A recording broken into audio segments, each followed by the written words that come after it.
திருச்சிற்றம்பலம். நவீனமயமான இக்காலத்தில் நாம் பல இடங்களிலிருந்து பொருட்களை நம் இடத்திற்கு வர வைக்கின்றோம். அதே போல நம் இடத்திலிருந்து பொருட்கள் பலவற்றை பல இடங்களுக்கு அனுப்பியும் வைக்கின்றோம்.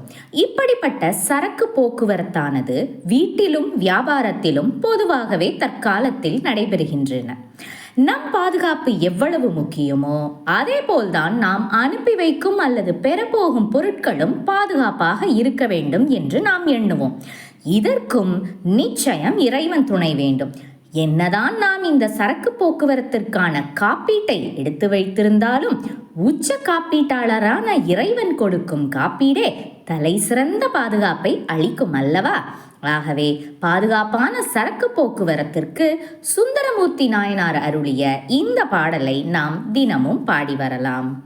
பொன் செய்த மேனி நீர் புலித்தோலை அரை கசைத்தீர், முன் செய்த மூவெயிலும் எரித்தீர், முதுகுன்றம் அமர்ந்தீர், மின் செய்த நுண்ணிடையாள் பறவை இவள் தன் முகப்பே, என் செய்தவாறு அடிகேள் அடியேன் இட்டளம் கெடவே.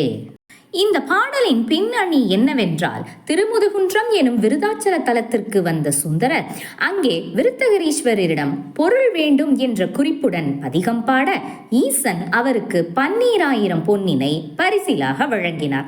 மகிழ்ச்சியுடன் பொன்னினை பெற்றுக்கொண்ட சுந்தரர் இந்த பொன்னை எல்லோரும் வியக்கும் வண்ணம் திருவாரூரிலே வந்து சேர்ப்பிக்குமாறு ஏதாவது வழி செய்ய வேண்டும் என்று மீண்டும் வேண்டினார்.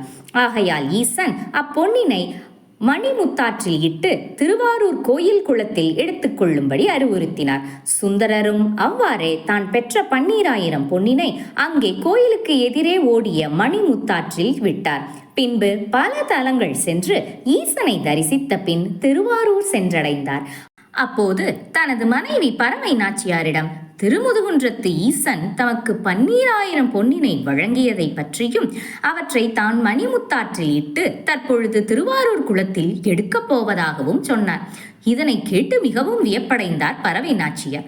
மனைவியையும் அழைத்து கொண்ட சுந்தரர் திருவாரூர் கோயிலுக்கு சென்று அங்கே இருந்த கமலாலய குளத்தில் இறங்கி பொன்னினை தேட ஆரம்பித்தார். சிவபெருமானின் திருவிளையாடலால் அது உடனே கிடைக்கவில்லை. அவர் குளத்தில் தேடுவதை பார்த்து நகைத்த பரவை நாச்சியார், ஆற்றில் இட்டு குளத்தில் தேடுகிறீரோ என்று ஏளனமாக கேட்டார். இதனால் மிகவும் வருத்தமுற்ற சுந்தரர் அங்கே அந்த குளத்திலேயே நின்று கொண்டு திருமுதுகுன்றத்து ஈசனை பார்த்து இந்த பதிகத்தை பாடினார். பதிகம் பாடிய சுந்தரரின் தமிழை ரசித்த பின் அவருக்கு அந்த 12,000 பொன்னினை வழங்கினார் ஈசன். சரி, வாருங்கள் நாம் பதிகத்தின் விளக்கத்தினை தற்பொழுது காணலாம். பொன்னினை திருப்பி கேட்கும் பாடல் அல்லவா? ஆகையால் தான் பொன் என்ற வார்த்தை கொண்டே பாடலை தொடங்குகிறார் சுந்தரர்.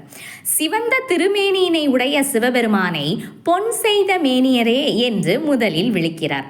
பின்பு கொல்லும் தன்மை கொண்ட காட்டு விலங்கான புலியினது தோலை அறையினில் உடுத்தவரே என்று பெருமையாகவும் விളിக்கிறார். விളിத்து அவர் செய்த வீர தீர செயல் ஒன்றை பற்றி குறிப்பிடுகிறார். நன்கு செய்யப்பட்ட 3 மதில்களையும் முன்பு ஒரு காலத்தில் தேவர்களின் துன்பத்தினை துடைப்பதற்காக எரித்தவர் என்று முப்புறம் எரித்த வரலாற்றினை குறிப்பிட்டு, தேவர்கள் துன்பத்தை களைந்தவர் தன் துன்பத்தை களையக்கூடாதா என திருமுதுகுன்றத்தில் விரும்பி இருக்கும் ஈசனை குறிப்பிட்டு, அடிகளே, மின்னல் போலும் நுண்ணிய இடையை உடையவளும் பறவை எனும் பெயரினளும் ஆகிய இவள் முன்னே அடியேனது துன்பம் கெடுவதற்கு நீ வீர் என் செய்தவாறு என்று பாடுகிறார். எதையாவது செய்து என்னை காப்பாற்றுங்கள் என்று வேண்டுகிறார். இட்டளம் என்றால் துன்பம் என்று பொருள். துன்பத்தை கெடுக்குமாறு மணிமுத்தாற்றில் இட்ட பொன்னினை தருவீர்களாக என்று பாடி கேட்கிறார். தம்பிரான் தோழரான சுந்தரர் சுந்தர தமிழில் பாடி கேட்க ஈசன் மனம் இறங்காமலாயிருப்பார்? பரவை நாச்சியாரும் மற்ற உலகத்தவரும் வியக்கும் வண்ணம் 12,000 பொன்னை சுந்தரரது கைகளில் சேர்ப்பித்தார்.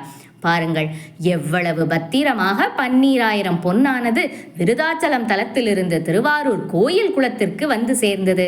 அதேபோல் இக்காலகட்டத்தில் நாம் அனுப்பி வைக்கும் சரக்குகளும் பெறப்போகும் சரக்குகளும் பத்திரமாக போய் சேரவும் வந்து சேரவும் இந்த பாடலை நாம் தினமும் ஓதி வரலாம்.